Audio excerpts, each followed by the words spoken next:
Ahora sí. Buenos días, compañeros, compañeras.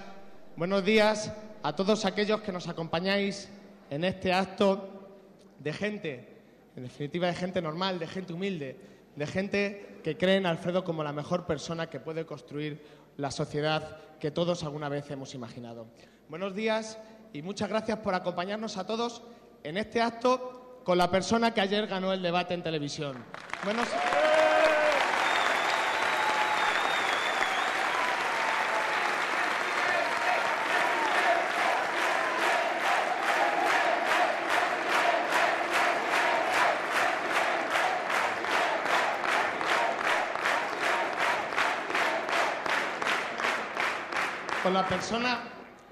Con la persona que ayer ganó el debate, que ayer nos volvió a demostrar a todos los españoles, que la izquierda tiene mejores ideas que la derecha y en estas elecciones también más motivos para ir a votar. Da igual del tema del que se hable, da igual que hablemos de educación, de sanidad, de prestaciones por desempleo, da igual que hablemos de sanidad o de la dependencia, da igual, porque donde nosotros ponemos ideas, ellos ponen las tijeras. Donde nosotros ponemos solidaridad, ellos ponen desigualdad. Y donde nosotros ponemos cohesión, ellos ponen las calculadoras de la rentabilidad. Calculadoras, sí, compañeros y compañeras, calculadoras. Calculadoras, pero no porque se preocupen de la sostenibilidad de lo público, se preocupan de la rentabilidad de lo público en lo privado.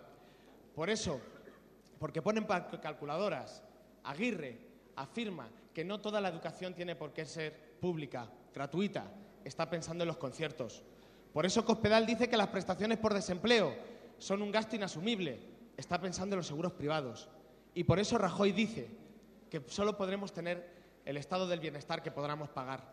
Pero no está pensando en el estado del bienestar que podamos pagar desde el Estado. Está pensando en el estado del bienestar que podremos pagar cada uno desde nuestros bolsillos, cada uno desde lo suyo, cada uno sin la solidaridad de todos. Y esta es la filosofía.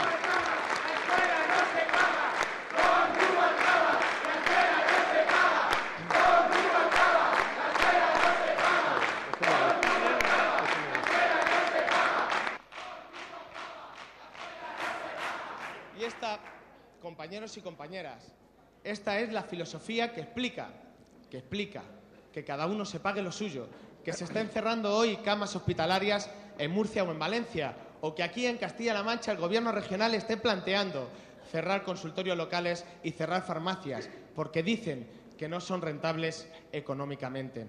Dicen, ayer el que decía en el debate de televisión que había que mantener las diputaciones provinciales porque en los años 60, 70, las diputaciones llevaban las cabinas de teléfono a los pueblos. Es que no se habrá enterado que ya en los pueblos no llevamos cabinas, llevamos la banda ancha, precisamente gracias a un gobierno socialista que obliga a las empresas y ha garantizado por ley el derecho a acceso a Internet a todos los ciudadanos, al menos a 1 mega, con independencia de donde vivan. No llevamos cabinas de teléfono ni las llevan las diputaciones, llevamos la banda ancha.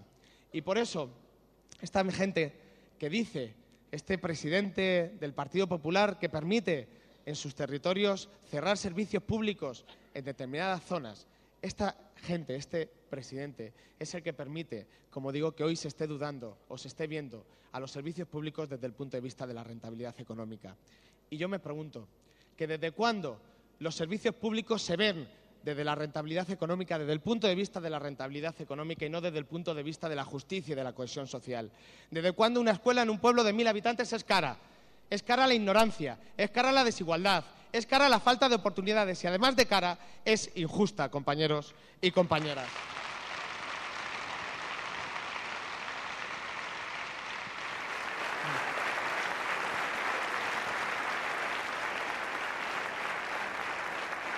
Y por supuesto que no somos los mismos. Ayer lo demostró Alfredo durante todo el debate.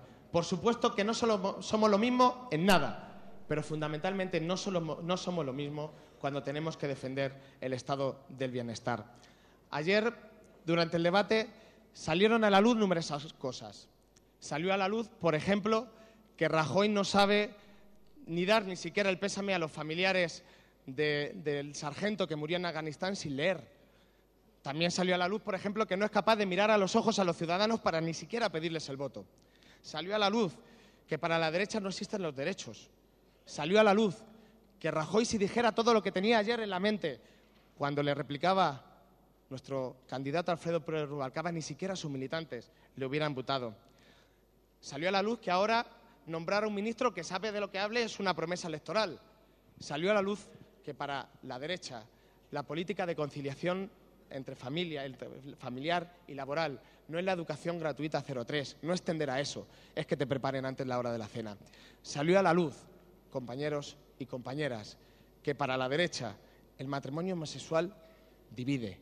Y no, señor Rajoy, el matrimonio homosexual no divide, une a la gente, no sé si ante Dios, pero sí ante la ley, a la gente que es igual, que tiene los mismos derechos, que debe tener las mismas oportunidades y que tiene que tener las mismas oportunidades ante el matrimonio, ante la ley, ante el Código Civil, que, por ejemplo, tiene Francisco Álvarez Cascos para casarse cuantas veces quiera y para divorciarse cuantas veces quiera.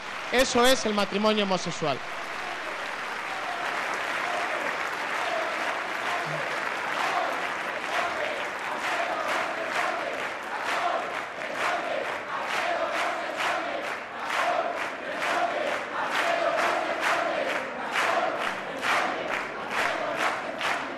Pero si ayer se demostró en algo que no somos lo mismo, fue precisamente en algo que para mí me parece, como diría Rajoy, capital.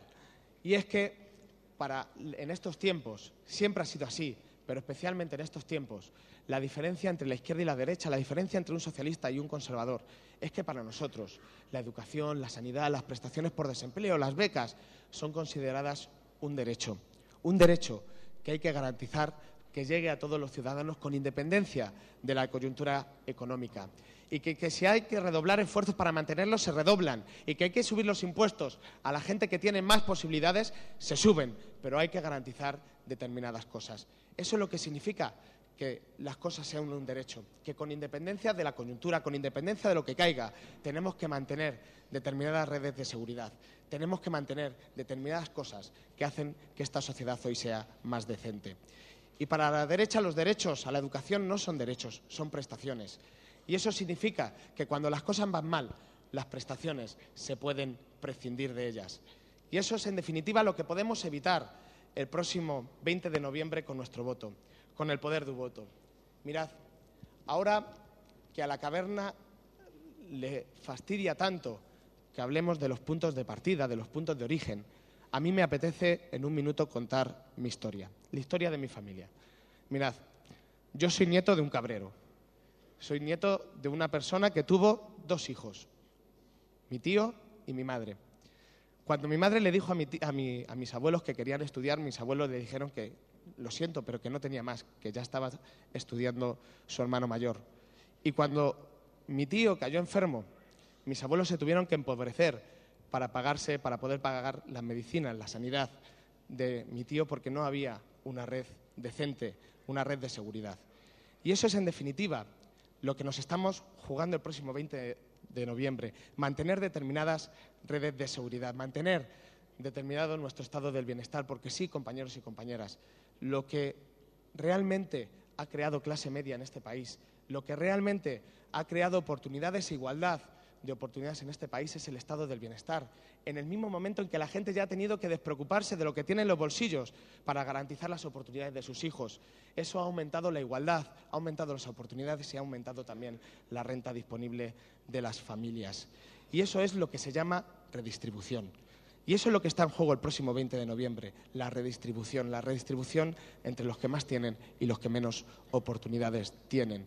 La redistribución que está en juego cuando la derecha nos dice que va a hacer 2 redes distintas de centros públicos en la sanidad o en la educación. Cuando la derecha habla de copago, que no es la chorrada de pagar 1 euro cada vez que se va al médico, es lo que pasa en los países europeos, lo que pasa en Bélgica, que cada uno tiene que pagar al menos el 10% de sus gastos farmacéuticos, de sus gastos sanitarios reales. De tal manera, por ejemplo, que si alguien tiene la desgracia de tener a un familiar con algún tipo de enfermedad grave, por ejemplo un cáncer, y se tiene que dar un ciclo de radioterapia cada 21 días. Esos ciclos que cuestan a lo público hoy entre 7.000 y 9.000 euros cada ciclo y que a los ciudadanos no cuesta nada. Eso No hay familia de clase media que si no estuviera lo público, si no estuviera la solidaridad de todos, se pudiera mantener. Y cuando el Partido Popular no lo plantea, pero lo tiene y piensa en el copago, lo que está pensando es realmente en eso. Lo que está pensando es que ante esa alternativa, una de dos, o no la jugamos o lo que pasa en otros países europeos, que al final la gente contrata seguros privados para tener garantizada su salud. Y lo que nos estamos jugando, en definitiva, es una transferencia desde la solidaridad de lo público hacia el negocio privado de los seguros. En definitiva, compañeros y compañeras, tenemos muchos motivos, muchos, para salir a votar el próximo 20 de noviembre. En definitiva, tenemos muchas razones para salir a hablar a la gente y convencerles de que no está nada escrito, que tenemos muchas posibilidades de poder seguir construyendo la sociedad que queremos, que tenemos razones, que tenemos argumentos, que lo vimos ayer en el debate como nadie, empezando por Alfredo Pérez Rubalcaba, ningún socialista se arruga, porque sabemos que tenemos las ideas y que tenemos las razones. El Partido Popular quiere plantear estas elecciones con un desprecio terrible a los ciudadanos. No solo por el desprecio de aquel que no sabe debatir porque solo sabe leer lo que le presentan escrito. Sí. Habría que felicitar al guionista, a la mejor película, al guionista que escribió ayer los discursos de Mariano Rajoy. Y de verdad, Alfredo, con toda sinceridad, ganaste el debate. Ganaste el debate. Diste...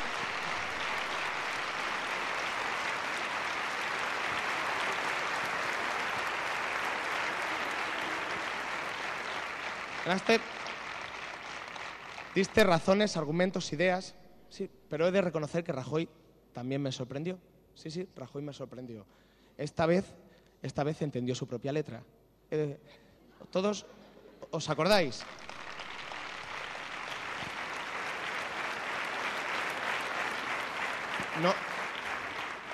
No tartamudeó cuando no entendía su propia letra, tartamudeó cuando le apretaba a Alfredo. Y eso es una buena sensación de lo bien que fue ayer el debate. Pero es verdad que aunque Rajoy entienda su propia letra, aunque lo entienda, afloran las diferencias entre Rubalcaba y Rajoy en cada minuto de ayer del debate. Por ejemplo, cuando hablaban del empleo, cuando hablaban de soluciones, Alfredo hablaba de la gente, él hablaba de otras cosas. Y es la diferencia, por ejemplo, entre que nosotros que sabemos que para salir de esto hay que poner apoyo público y que lo tenemos que tirar de la economía, entre aquellos que reniegan cualquier posibilidad de futuro a la gente. Y también hay diferencias entre los que sabemos que, por ejemplo, el problema en España no es el problema del despido, como quiere hacer plantear el Partido Popular. Tenemos el problema no de hacer que las empresas puedan despedir más fácil, sino que los trabajadores puedan quedarse con mayor seguridad en sus puestos de trabajo.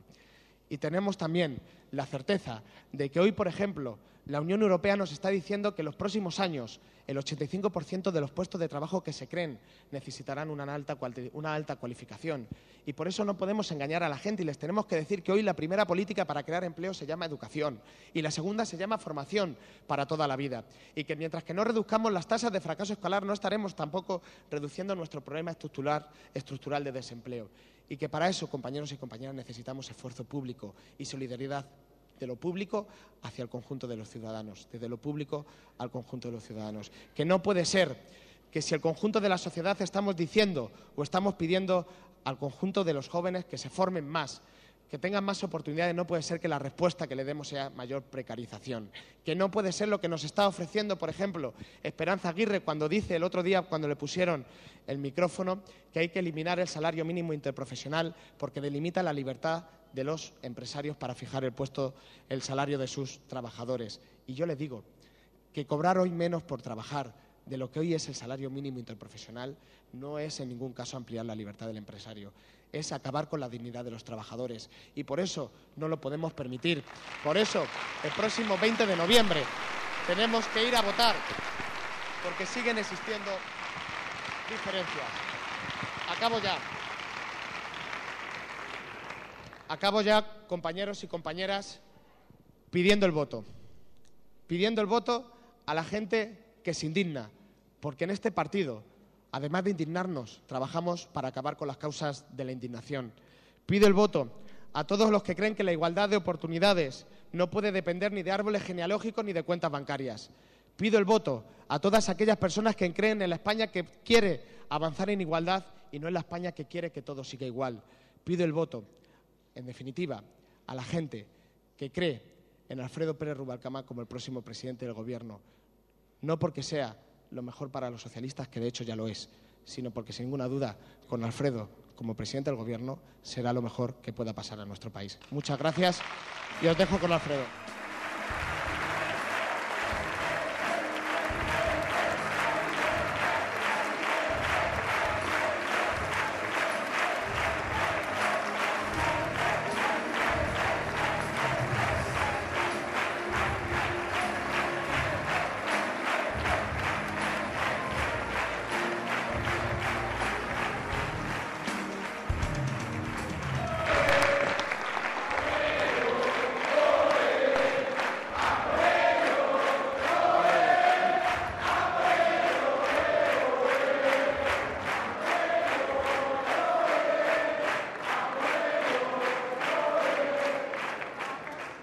Vamos a empezar. ¿Funciona? Sí. ¿Me oís bien atrás? No me queda mucha voz, ¿eh? Mira que me desgañité para ver si... Bueno, no se me ocurre ningún día mejor para estar aquí. O dicho de otra manera, no se me ocurre ninguna forma mejor para iniciar el martes. ¿Me entendéis, verdad? Aquí Toledo, Alejandro, José Miguel, José María y los jóvenes. No se me ocurre ningún sitio mejor donde, como diría, expansionarnos, celebrarlo, aquí, en Toledo.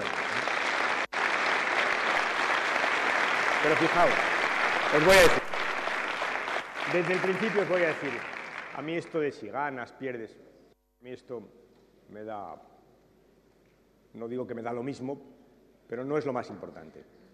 Yo creo que lo más importante es que hoy hay millones de españoles que saben que si nos dan la confianza saldremos de la crisis, dejar a nadie atrás. Con ajuste, pero impulsando la economía para crear urgentemente empleo, pidiéndole más al con protección social y con innovación, con investigación, con educación, con formación. Así saldremos de la crisis. Eso es lo más importante del debate de ayer, que hemos, como decía Sergio, no sé si se me oye, yo me subo y me bajo. Sí, o sea, que yo tengo una ilusión acústica. Pero sabes que hay... ¿Ves? Ahora me oigo bajo, ahora me veo alto. No, ahora sí, que con un micrófono como Torrebruno, pero...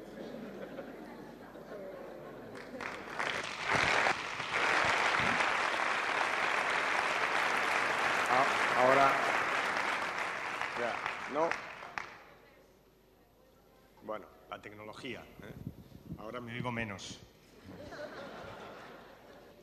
En fin, os decía, ¿no? Que lo más importante es eso, lo más importante, lo decía Sergio, lo más importante es transmitir razones. Ya sabéis que yo soy otra vez, perdóname, pero me pasa igual. ¿A ti te pasaba lo mismo, Sergio? No te oías alto y bajo, de repente subías y bajabas, no. Se oye normal. Bueno. Os decía que los que me conocéis, y aquí hay algunos, porque hemos estado muchos años juntos, sabéis que lo más importante para mí es la democracia, siempre lo ha sido. Y la democracia es esencialmente un sistema en donde los políticos tenemos la obligación de explicar nuestras razones, debatir nuestras razones y tratar de convencer a los ciudadanos de que nos voten. Eso es lo más importante, y eso es lo más importante de los debates. Te sientas allí y les cuentas a los españoles cómo ves las cosas, confrontas con quien tienes de adversario político. Es un ejercicio democrático y eso es de lo que estoy más contento hoy por la mañana. En resumen, os decía, hay millones de españoles que saben que tenemos una causa, que tenemos razones para pedirle su voto, que no se trata solo de un ejercicio de militancia partidaria, no, que tenemos razones, que cuando las cosas son difíciles, que cuando los países están en encrucijadas, y ahora lo estamos, porque es verdad que la crisis es muy profunda, no es española, es europea, es mundial, es muy profunda, cuando se producen estas encrucijadas en las historias de los pueblos, al final las salidas se deciden en función de los principios y los valores de los políticos que las lideran. que eso es así, que no será igual la España de dentro de 4 o de 6 años con una política que con otra, que estamos, por tanto, hablando de algo muy importante. Eso es lo que finalmente quise en vuestro nombre explicar. Y creo que eso es lo mejor que ha tenido el debate. Millones de españoles saben, si doy la confianza al Partido Socialista, saldremos de la crisis sin dejar a nadie atrás, saldremos de la crisis creando empleo, tirando de la economía a los poderes públicos, saldremos de la crisis pidiéndole más al que más tiene, saldremos de la crisis innovando, educando, formando y con protección social para todos, que ese es nuestro modelo de salida de la crisis. Y estoy encantado de estar aquí con los jóvenes porque probablemente una de las cosas en las que más tenemos que esforzarnos en esta campaña es justamente en luchar contra un sentimiento tremendo que es el de la indiferencia. La indiferencia se traduce, hay la abstención en términos concretos, pero es la indiferencia lo más tremendo, ¿no?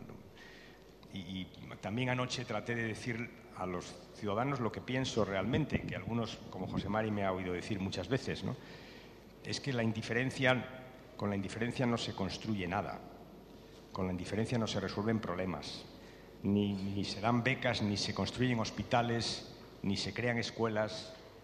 La indiferencia no resuelve los problemas de la democracia, la indiferencia finalmente no va a ningún sitio. Y eso es lo más importante que tenemos que traducir en estas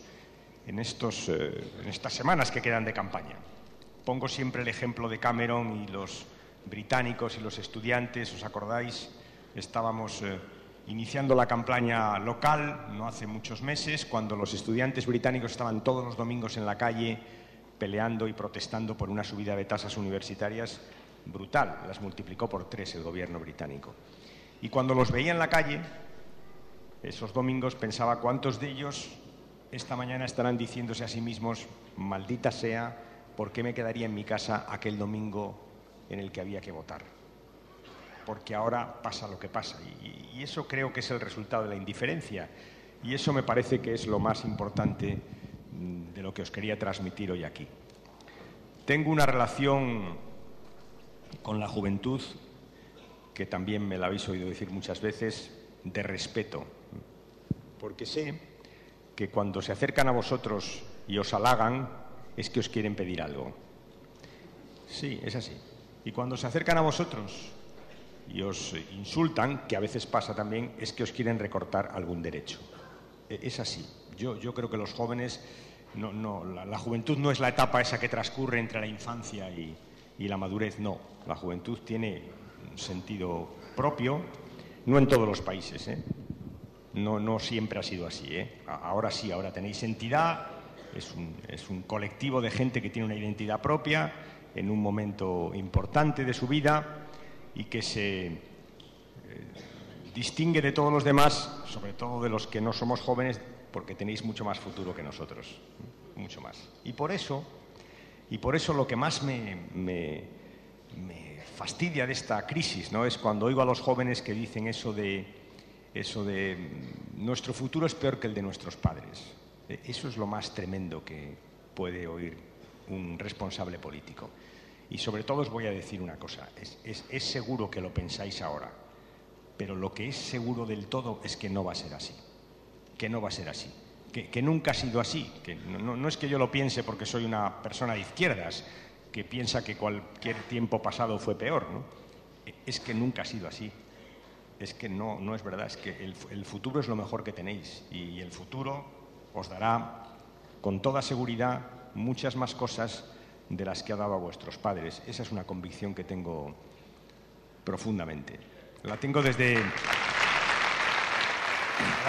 mis tiempos. Voy a hablaros de educación. Voy a hablaros de educación porque me ha provocado Sergio, yo no quería, pero él se ha liado, así que voy a hablaros de educación.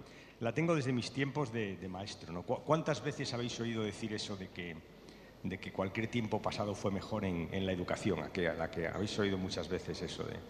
Yo recuerdo cuando yo estudiaba en la universidad, prácticamente llevaba 7 días en la universidad, un profesor, un conocido catedrático, cuyo nombre no daré por razones obvias, que me daba clase en días quedó quieto así, nos miró a todos y dijo: vosotros no sabéis nada, o ustedes, nos trataban de ustedes entonces, ¿no? Ustedes no saben nada, ¿no? Porque yo sí que en mis tiempos hice 7 años de bachillerato, 14 reválidas, 500 exámenes, yo sí que sé química, ¿no? Yo pensé para mí, qué tipo tan desagradable, ¿no? El tercer día de clase que te digan que no sabes nada. Y me hice una especie de recomendación personal, es decir, nunca haré algo como lo que acaba de hacer este señor. Pues bien, no es verdad. Al cabo de unos años, estaba dando clase de química orgánica en biológicas un día, me encontré con un grupo especialmente complejo y un día estallé de ira y dije: ustedes no saben nada, o vosotros, porque yo les trataba de tú, vosotros no sabéis nada. No como yo, que he estudiado 7 años de bachillerato, he hecho... Y no es verdad. Y no es verdad. La historia de la humanidad es la historia del avance educativo permanente. Si fuera así, si cada generación fuera más torpe que la anterior, estaríamos en la rueda, ¿no lo entendéis? No es así. Cada generación supera a la anterior y por eso el mundo avanza. Es verdad que sabéis cosas distintas, es verdad que nos gustaría que supierais algunas que no sabéis, es verdad que tenéis un problema de comprensión lectora, vale, de acuerdo, pero por principio decir que la generación actual sabe menos que la nuestra, eso, con perdón, repugna a la inteligencia. Eso repugna a la inteligencia. Vuelvo al discurso. La juventud, respeto, eso es lo que yo le pido a la gente y es lo que yo le doy a la juventud, respeto. Así que os voy a contar cómo veo vuestro futuro y os voy a pedir al final un esfuercito, que solo son 10 días, un esfuercito. Futuro, os decía, lo más importante es que efectivamente tenéis una situación, los jóvenes tienen una situación tremenda de desempleo. No es la primera vez que pasa en España. No es que esto sea un consuelo, al revés, es una reflexión que tenemos que hacernos los españoles, porque siempre que hay una crisis económica en España, al final los que lo pagan son los jóvenes. Pasó en la crisis del 92-93, tasas de desempleo juvenil altísimos. Algo no funciona bien en nuestra sociedad. Eso me lo decía el otro día un alto responsable de la OCDE. Me decía: mira, tenéis que replantearos algunas cosas en España, porque siempre que hay una crisis, siempre la pagan los jóvenes. Algo no marcha bien, algún esquema de ajuste está mal diseñado. Un problema de empleo. Por eso nos hemos esforzado en el programa electoral por crear propuestas de empleo para los jóvenes, pensando que hay 2 tipos de jóvenes distintos. Unos que, atraídos por la burbuja inmobiliaria, que existe, vaya si existe, por el burbujón inmobiliario, pues atraídos por la burbuja dejaron sus puestos escolares y se fueron a trabajar. Y eso se nota mucho, ¿sabéis en qué? En que las tasas de abandono escolar, estas que tanto luce la derecha, pues no son iguales en una comunidad que en otra, ¿no? Supongo que algún técnico de la derecha, que alguno tienen listo, se habrá dado cuenta que la mayor tasa de abandono escolar en España en la década de los 2000 la tiene Baleares. Y Baleares, que yo sepa, es una comunidad rica, que no suele ser, en fin, suele haber alguna relación entre riqueza y tasa de abandono. La segunda la tiene Valencia. Y la tasa de abandono escolar más baja la tiene Euskadi, y luego Navarra, y luego Asturias, y luego Cantabria. Pero diferencias pero brutales, del 40% al 15%, ¿no? ¿Qué tiene, aparte del sol, que diferencia al norte del sur? Pues os lo voy a decir, el número de ladrillos. Sí. Cuanta más burbuja, más abandono escolar. No es la estructura educativa ni que los profesores sean mejores. Oiga, son iguales, los libros son iguales, los planes de estudio son iguales. ¿Por qué en Baleares es el 40% y en el País Vasco el 14% y en Asturias el 16%? Pues muy sencillo, porque no hay burbuja inmobiliaria en el norte y sí la hay en el sur. En definitiva, los jóvenes dejaron los institutos porque había trabajo, y un trabajo bien remunerado. Y dejaban el instituto, se iban a trabajar y al cabo de unas semanas pasaban por delante de la puerta del instituto con una moto, diciéndole a los compañeros: mirad qué bien me va. ¿Es así o no? Así. Y ahora están sin trabajo y sin formación. Para ellos hay que hacer un esfuerzo. Y por eso anoche explicaba en televisión, vamos a decirles a los empresarios: si contratáis esos jóvenes con contratos de formación, completando la formación en los institutos, que es donde tienen que ir, si los contratáis, os pagaremos la seguridad social durante el tiempo que dure el contrato. Esa es la propuesta. Igual que hay otro tipo de jóvenes que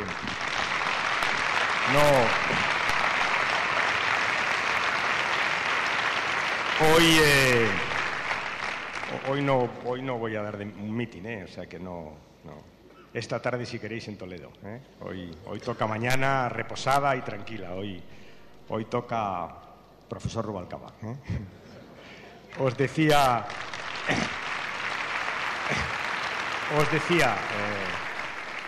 hay otro grupo de jóvenes que han hecho todo lo que les dijimos.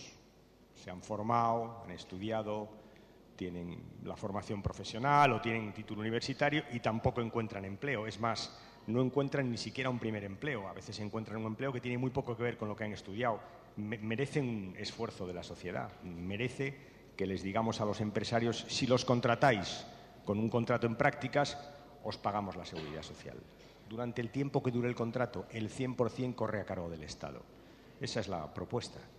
Y claro, no estoy esforzándome por explicar que eso de la seguridad social cuesta dinero y que hay que pedirle dinero a alguien y se lo vamos a pedir a quien lo tiene, a las grandes fortunas, estas cosas que sabéis que es un ejercicio de equidad social. Pero vamos a preocuparnos por el empleo de los jóvenes, que es realmente uno de nuestros grandes problemas. Y vamos a preocuparnos por su educación y por su formación y por la universidad. Primero porque nos ha preocupado siempre, porque es parte de nuestra ideología, ¿no? Nosotros siempre, los socialistas digo, siempre pensamos que la educación era la palanca de igualdad de oportunidades más importante que tiene una sociedad, que es realmente lo único que muchos padres le pueden dejar a sus hijos, es una buena educación, una buena formación. Y por eso nuestra pasión por la escuela pública, justamente por eso, porque la escuela pública es aquella a la que suelen ir este tipo de personas, las personas que tienen muy poco que dejarles a sus hijos, muy poco. Educación y formación. Por eso es tan importante la escuela pública. Por eso forma parte de nuestro núcleo, del núcleo esencial de nuestro proyecto político, porque es en la escuela pública donde se plasman esas voluntades del conjunto de los ciudadanos que quieren dar una oportunidad a los hijos y de los padres que solo le pueden dar esa oportunidad a los hijos. Y fijaos, nosotros no estamos contra la escuela privada concertada, lo digo porque ahora veo ahí a la derecha, oye, la inventamos nosotros, los conciertos los inventamos los socialistas. Es decir, que fue el gobierno socialista el que inventó los conciertos y el que dijo a la escuela privada, si queréis educar a niños, pues bien, os pagamos el puesto escolar. Es verdad que lo hicimos por una razón fundamental, que es para garantizar la libertad de elección de los padres. Porque si hay un colegio privado concertado que cuesta dinero, pues es evidente que el que no lo tiene no puede elegir ese centro. Para que haya libertad de elección, libertad real, hace falta que sea gratuito. Por eso pusimos conciertos, por si algún padre quería educar a sus hijos en una escuela privada, pues para eso pusimos los conciertos. Por tanto, no se trata de meternos con la escuela privada concertada, se trata simplemente de recordar que las dos se financian con fondos públicos y que si las dos se financian con fondos públicos tienen que tener los mismos derechos, claro está, y las mismas obligaciones. Los mismos derechos y las mismas obligaciones. Pero recordando siempre que la escuela pública es la de todos, que la escuela privada es la de los que es aquella que se elige, pero la escuela pública es la de todos, que cuando en un pueblo o en una ciudad solo hay una escuela, esa escuela es pública y que normalmente las zonas más desfavorecidas, aquellas donde la educación es mucho más importante, ahí solo hay escuela pública. Por eso nos preocupa la escuela pública, porque es la de todos y porque es la palanca de igualdad más importante que tiene una sociedad. Antes era así. Ahora es mucho más importante, mucho más importante. ¿Sabéis por qué? Porque estamos en la sociedad del conocimiento y porque los pueblos avanzan porque educan y porque todos sabemos, lo decía Sergio, dentro de muy poco tiempo los puestos de trabajo, el 80%, el 70% van a exigir un título o de formación profesional o universitario. Por tanto, el que no llegue a ese nivel lo va a pasar muy mal. No, va a estar excluido. Por eso es tan importante la educación y por eso es tan importante que nadie se quede atrás. Aquí hay un debate sobre la excelencia en la educación que a mí me parece importante. Tiene que haber gente brillante y hay que ayudarla, por supuesto, pero es muy importante que nadie se quede atrás porque el que deje la escuela sin formación en el tiempo que viene, a ese le va a costar mucho integrarse en la sociedad, mucho. Y por eso es tan importante que nadie se quede atrás. Y por eso es tan importante fomentar la recuperación en las escuelas. Y por eso me esfuerzo en explicar una y otra vez que los profesores de primaria saben perfectamente cuando un niño tiene riesgo de fracaso escolar, perfectamente. Cuando empieza a tener problemas en lengua, en matemáticas o en inglés, ahí está ya el germen del fracaso. Es ahí donde hay que actuar. Y la derecha y la gente de dinero siempre ha sabido cómo resolver este problema. Le ponían al niño una clase particular, ¿os acordáis? Bueno, vosotros no os acordáis porque sois de otra generación, pero yo sí. Cuando uno de mis compañeros de colegio tenía problemas, al acabar a las 6 tenía un profesor particular para recuperar lo que no conseguía alcanzar en clase. Bueno, pues efectivamente, eso funciona. Se trata de eso, de que cuando un joven, un niño tenga problemas en la escuela pública, cuando acabe el horario, tenga una hora de refuerzo para que no se descuelgue de su grupo. Eso es lo que proponemos. Y además se produciría, si extendemos eso, una situación bien curiosa, porque casi nadie sabe en España, y yo lo voy a contar una y otra vez en estos días que quedan de campaña, que la escuela pública tiene una hora de clase menos que la escuela privada. Una hora de clase todos los días, y eso es una desventaja, una hora de clase menos. Por tanto, si extendemos y hacemos una sexta hora voluntaria para los alumnos, con más profesores, por supuesto, estaremos procurando un sistema para reforzar a la gente y que no se quede atrás, y en segundo lugar, igualando a la escuela pública con la escuela privada. Esa es la estrella de nuestro programa electoral. Esa es la propuesta estrella de nuestro programa electoral, porque creo que conecta perfectamente con las dos cosas que os decía, con la igualdad de oportunidades y con la sociedad del conocimiento. Eso es lo que pretendemos. Por eso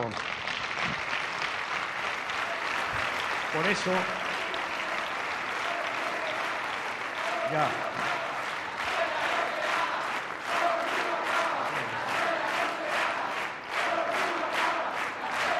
Eso me gusta, ese eslogan me gusta, mira, me parece atinado. Por eso, ¿y por qué os cuento todo esto? Claro, trato de explicaros que cuando decimos un proyecto en el que nadie se quede atrás, es que nadie se quede atrás. Es decir, que cuando decimos queremos salir de la crisis y que nadie se quede atrás, estamos pensando en que nadie se quede atrás en el empleo, en la educación, en la formación. Es así, que nadie se quede atrás. Ese es un proyecto de sociedad, de una sociedad cohesionada. Es así, un proyecto en el que nadie se quede atrás. Empezando por la escuela, que es la que va a definir el futuro de los niños y probablemente el de nuestra sociedad. Como la universidad, en la que estáis, por lo que veo, casi todos vosotros, que está cambiando mucho, que tiene que cambiar mucho más, pero que es una universidad que, en fin, ni os cuento. ¿Sabéis, entre otras cosas, por qué? Porque hay más mujeres que hombres. José María y yo somos profesores universitarios, los dos. Y los dos dimos clase en unos años en los que la Universidad Española, ¿te acuerdas?, era bien distinta. Había muchas menos mujeres que hombres, pero sobre todo, ¿sabéis lo que había? Carreras para hombres y carreras para mujeres. Eso es lo que había. Había carreras para mujeres. Las mujeres que podían estudiar magisterio, enfermería. Luego había otras mixtas, que eran las nuestras, historia, química, y había un poco de todo. Pero había carreras para hombres, las ingenierías. Elena Salgado cuenta siempre que es ingeniera industrial, que estudió sola en su aula. Sola. Era una clase donde había 90 chicos y una chica. Eso ya ha cambiado definitivamente. Eso ha cambiado. No hace tanto tiempo, ¿eh? Eso empieza a cambiar en los 80. Lo digo porque como ahora todo el mundo se pone el pedigrí, todo el mundo le gusta mucho esto de la igualdad entre mujeres y hombres. Sabéis a lo que me refiero, ¿verdad? Todo el mundo le gusta mucho, pero unos llegamos antes que otros, ¿eh? Y unos peleamos mucho más que otros. Pero ahora hay otra contradicción, y es que salen antes de la universidad con mejores notas, pero se colocan peor. Ese es el futuro por el que tenemos que pelear. Eso lo conté anoche en un ratito que me dejaron, que me parece muy importante, que la gente sepa que efectivamente todavía hoy una mujer gana un 30% menos que un hombre en el mismo puesto de trabajo. Y todavía hoy una mujer tiene más dificultades para contratarse. ¿Sabéis por qué? Porque puede ser madre, porque puede ser nuestra madre. Por eso tiene más dificultades para contratarse. Y todavía hoy hay mujeres que están embarazadas, que van a pedir un trabajo y no lo cuentan, porque saben que si lo cuentan se quedan sin él. Eso es lo que no puede ser. Eso es lo que no puede ser. Eso es lo que no tiene sentido. Esa es la batalla que tenemos que dar. educación, igualdad, en fin, que nadie se quede atrás, que no se queden atrás los jóvenes que tienen dificultades educativas, que no se queden atrás los jóvenes que optaron por esa atracción fatal que era la burbuja inmobiliaria, que no se queden atrás las mujeres cuando tienen que encontrar un empleo. Todo nuestro programa es que nadie se quede atrás. Ese es nuestro programa, que nadie se quede atrás. Que, por cierto, si no recuerdo mal, es el lema de las juventudes socialistas, ¿no? ¿Lo veis por qué estoy tan a gusto hoy aquí? Que nadie se quede atrás. Es que esa es la esencia. Y os voy a decir más. Que nadie se quede atrás. Vuelvo a donde empecé. Las crisis tienen además esa dificultad.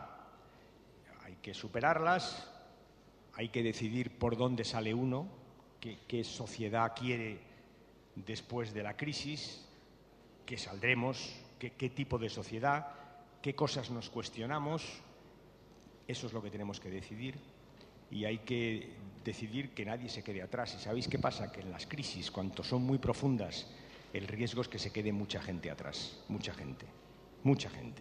Y la historia demuestra que de la crisis a veces se sale con mucha injusticia, con gente que se queda atrás definitivamente. Por eso es tan importante decirles a los ciudadanos, tiene que haber un gobierno que se preocupe de que salgamos de la crisis, pero que nadie se quede atrás. Y eso es todo nuestro programa electoral y esas son todas las medidas que proponemos y eso es lo que trato de explicaros hoy aquí. Me siento más joven que nunca porque el núcleo de mi programa electoral es justamente el lema de las juventudes socialistas, que nadie se quede atrás. Exactamente así, ese es el lema. Y voy a ir terminando ya después de esta clase. Os voy a contar otra cosa que pensaba anoche, porque anoche uno, ¿sabes?, piensas muchas cosas. Luego le decía a José Mari, casi ninguna las puedes decir, ¿no?, pero piensas muchas cosas, ¿no? Y pensaba, ¿cuántas veces hemos oído o habéis oído estos días esa frase de esto no nos lo podemos pagar? ¿Cuántas veces habéis oído esta frase? Así de veces, ¿no? Es una frase bien peculiar, porque la suelen decir quien sí se lo puede pagar, ¿o no? Es así. Se oye en bocas de muchos dirigentes de la derecha, es que hemos construido una España que no nos la podemos pagar, y quien lo dice siempre se lo puede pagar. Ese es el problema de fondo. Esta España la construimos, empezamos a construirla en el 82, con Felipe González. Teníamos entonces 5.000 dólares de renta per cápita, 5.000. Y con 5.000 dólares de renta per cápita construimos una educación para todos, una sanidad para todos, un sistema de pensiones, pensiones no contributivas. Construimos eso que hoy llamamos Estado social. ¿Alguien me puede hacer creer a mí que en la España de 30.000 dólares de renta per cápita no podemos mantener esa protección social que entre todos hemos construido? Os digo que no, que podemos. ¿Qué podemos? ¿Qué podemos? Por eso os digo, siempre que oigáis esto es como cuando alguien dice, no, yo soy independiente. Uy, mala cosa. Pues cuando alguien dice, no nos lo podemos pagar, el que lo dice siempre se lo puede pagar. Ese es el problema de fondo. Y por eso hay que insistir. Tenemos que salir de la crisis, sí. Hay que hacer esfuerzos, sí. Hay que hacer ahorros, también. Hay que ser austeros. Faltaría más. Cuanto más, mejor. Hay que poderle poner a los poderes públicos a incentivar la economía, que con ajustes solo no salimos. Hay que poner a los poderes públicos a crear empleo. Y para crear empleo hay que pedir esfuerzo a algunos ciudadanos que tienen que, a través de los impuestos, financiar ese empleo. Hay que pedir esfuerzos a los ciudadanos que más tienen y, sobre todo, hay que proteger a la gente, mantener la protección social. Me decía Sergio, pensé que ibas a meter esa frase que tanto te gusta en el debate de ayer, que no metiste, porque la he contado muchas veces, que es verdad que resume un poco la situación como la vivo yo. Hay quien dice esto de cambia el gobierno, se soluciona la crisis. No, que se lo pregunten a los portugueses, que cambiaron el gobierno, no han solucionado las crisis, pero se han quedado sin pagas extraordinarias. Que se lo pregunten. Que se lo pregunten. Por tanto, no es verdad. No es verdad. Nosotros no vamos a decir eso. Cambia el gobierno, hay que hacer nuevas cosas, las hacemos, pero no le podemos decir a los ciudadanos, millones de ciudadanos que están en desempleo, oye, el 22 de noviembre tendréis empleo. No es verdad. El 30 de junio tendréis empleo. No es verdad.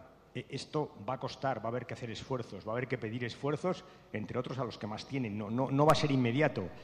Les podemos decir, lo acabaréis encontrando, seguro que acabaréis encontrando un empleo, porque España va a crear empleos, porque sabemos cómo hacerlo, y en todo caso, hasta que lo encontréis, que insisto, lo acabaréis encontrando, sí tendréis una sanidad pública que os atienda, una buena educación pública para vuestros hijos y tendréis una prestación por desempleo mientras dure el infortunio que lo es de no tener un trabajo. Eso sí que se lo podemos ofrecer. Esa red de seguridad es la que tenemos que mantener. Por eso insisto tanto. Podemos salir, pero para salir no hay que sacrificar todo lo que hemos construido, no es necesario. Y quien nos lo diga es que está pensando en aquello de es que no nos lo podemos pagar porque ellos sí se lo pueden pagar. Y eso, el conjunto de los ciudadanos, es lo que no nos podemos pagar, justamente lo que ellos se pueden pagar. Ese es el dilema. Ese es el dilema. Termino ya.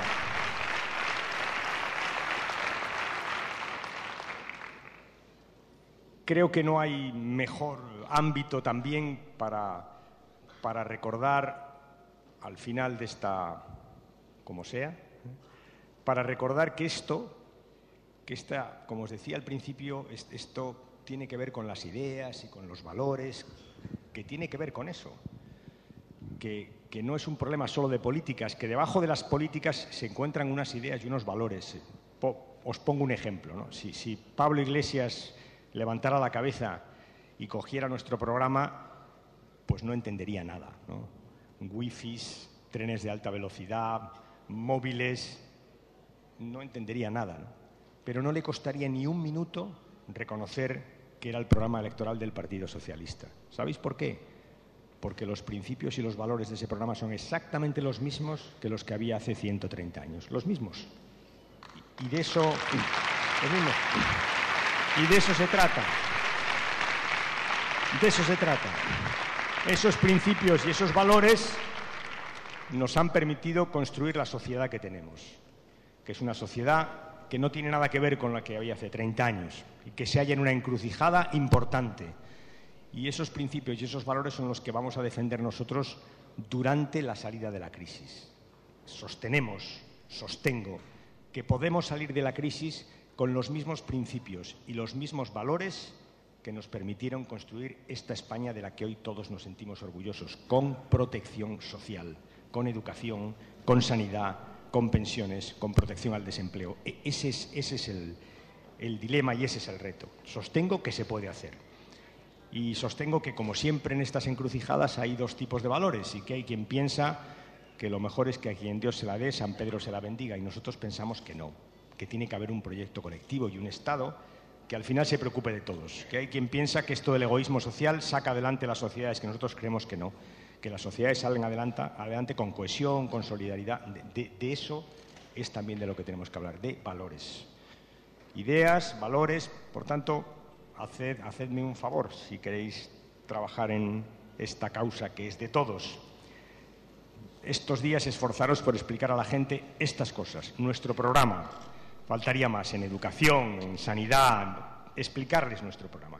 Explicarles que hay dos gobiernos posibles, que es verdad que son distintos, pero sobre todo explicarles que lo que les diferencia, sobre todo, son los valores y los principios, que los nuestros están acreditados, no por lo que decimos, sino por lo que hacemos y por lo que proponemos, que ese es el crédito mayor que le tenemos que pedir a los ciudadanos. Es que hemos hecho esto, es que creemos en esto, es que vamos a defender esto con uñas y dientes, y es que sabemos además cómo hacerlo. Esa es lo que os pido. Valores y principios. Esa es la batalla que tenemos que dar. Valores y principios.